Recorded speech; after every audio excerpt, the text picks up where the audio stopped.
Hi hello.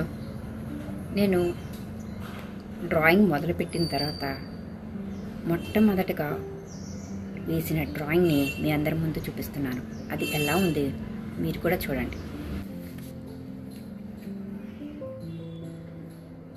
ఇదేనండి నేను వేసిన నా ఫస్ట్ డ్రాయింగ్ పిక్.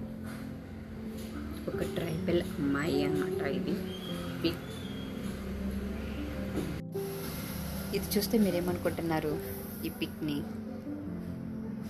దీంట్లో ఏదో మిస్ అయ్యింది, ఏదో ఫ్లాట్గా కనపడుతుంది కదా. నేను అక్కడి నుండి డ్రాయింగ్ మొదలుపెట్టాను. ఆ డ్రాయింగ్ నుండి నెక్స్ట్ నేను ఈ టెక్స్చర్ ఆర్ట్ దగ్గరికి వచ్చాను. ఇది ఏంటి అనుకున్నారా? ఇది వాల్ పుట్టితో చేసింది, బ్రైట్ కలర్స్ ఉంది. ఇది ఎలా ఉంది అనేది కామెంట్లో రాయండి. Thank you.